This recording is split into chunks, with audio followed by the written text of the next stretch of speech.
Trump makes wild, improbable tariff threat to China ahead of trade talks by Chaz Danner.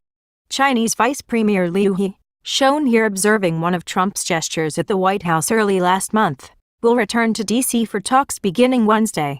Photo: Jim Watson. AFP. Getty Images. President Trump threatened China with an almost hilariously dramatic trade war escalation on Sunday, days before a Chinese delegation of more than 100 people arrive in Washington to iron out a final deal.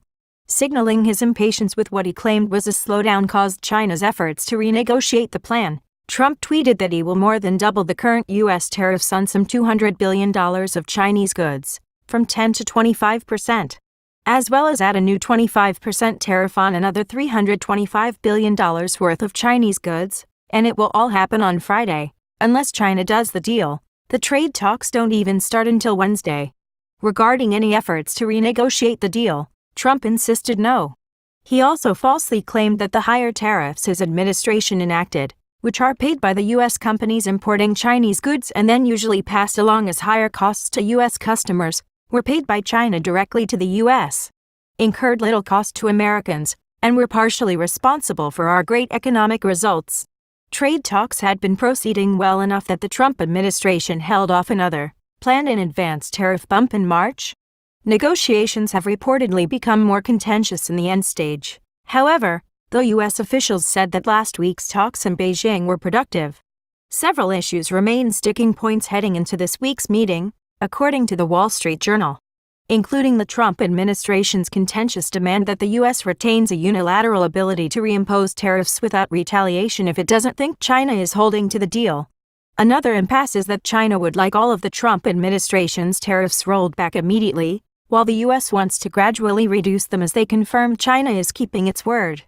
Less than 5 days is also an awfully small amount of time for the Trump administration to get everything in place for Trump's impromptu tariff increase, notify U.S. industries, and make sure the process is protected against legal challenges.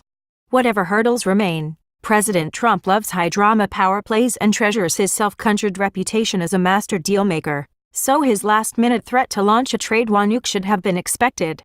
It still rattled economic markets and several U.S. industry groups on Sunday. However, there is also a risk that Trump's posturing could prompt a nationalist backlash in China. Trump's threat could even work as intended, as any world leader who thinks Trump actually knows what he's doing, listens to his advisors, or regularly understands the real-world consequences of anything he does or says, has not been paying much attention. Tariffs and Trump's willingness to wield them despite the damage they do to American businesses are indeed a powerful negotiating tool.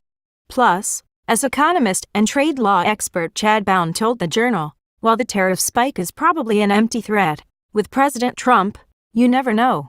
If they announce a deal later this week, it will make it appear as if he acted as tough as possible to get the deal, Bown also wisely predicted.